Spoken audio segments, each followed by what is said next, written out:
This is the worst romantic comedy ever. Spoilers ahead because there is no reason for anyone to watch this movie unless they want to get mad. Love or Come Back starring Hudson and Doris would more accurately be described as a horror film. Every time I thought we reached the height of atrocity, it got worse. Hudson plays Jerry, an advertising agent who secures his male clients by using women, alcohol, and parties. This annoys Carol, played by Day, who works at a competing agency, so she reports him to the ad council. Jerry gets out of this by using the testimony of a dancer who he pays back by making a fake ad that he says will make her famous. When the fake ad is accidentally screened on TV and gains popularity, Jerry has to now make the product for the fake ad. It's convoluted and silly, but it leads to Jerry pretending to be the chemist behind the brand and making Carol fall in love with him without knowing that he's actually the man that she despises. My least favorite category of films are the taming of the shrew. These are films where strong women are humbled by terrible men and go on to fall in love with these men. Love or Come Back is the most extreme example of the taming of the shrew trope. Carol is a hardworking, honest, and kind advertising agent who does nothing but suffer at the hands of Jerry, or as I like to call him,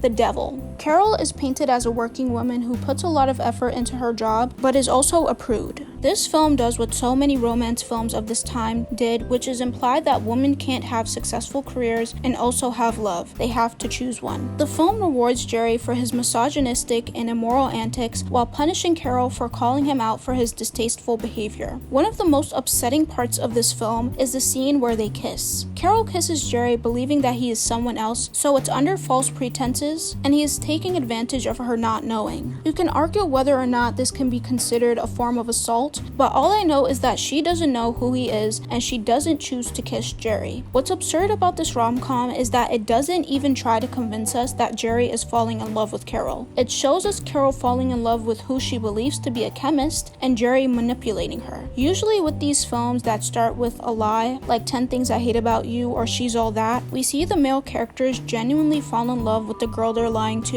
and regret their actions before it is revealed by a third party. We get no falling in love, regretting, or groveling from Jerry in this. Not even a little bit. And did I say that the kissing scene was the worst? Well, that was a lie. The scene where Jerry tries to guilt trip Carol into sleeping with him is way more egregious. Jerry essentially uses love to conquer and diminish her. There's nothing I hate more than seeing a woman being strung along like an idiot and the implication that love weakens the mind of a woman. Thankfully, Carol's bosses let her know that the man in her house that she believes to be the chemist is actually Jerry. So at this point, there was about 30 minutes left in the film, so I was thinking, it's revenge time. Carol needs to get her lick back. I don't care if it's theft, arson, murder, decapitation, or any terrible thing you can do to another human being. She has my permission to do whatever she deems necessary. However, I get maybe a minute of revenge, and then we go back to Carol suffering. Jerry and Carol accidentally get drunk on these candies, and this leads to the worst thing that could happen. After being blackout drunk, Carol wakes up in bed with Jerry, and they are now supposedly married. This is too much. He can't keep getting away with this. She was supposed to get her lick back. What the hell happened? They end up undoing the marriage, so she's free.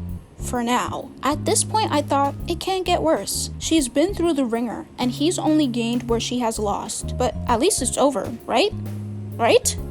No. After Jerry moves to San Francisco, Carol finds out that she is pregnant with his baby. End the movie, cut the cameras, I'm tired of this shit. Jerry's lame, no good, manipulative, con man ass comes back right when she's going to give birth, even though he knew about her pregnancy for months. And guess what this man comes to the hospital to do? Do you think it's to apologize? To provide support?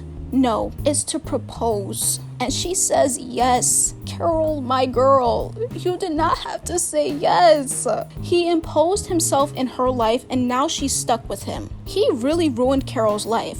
I genuinely went into this movie expecting something sweet and filled with love, but I just got a male fantasy about dominating a woman and putting her through the ringer. The only part of this movie that I enjoyed were Carol's looks. She wore these amazing hats and dresses, so shout out to the costume department, I guess. Apart from that, this movie is a -10 out of 5. This movie drained me.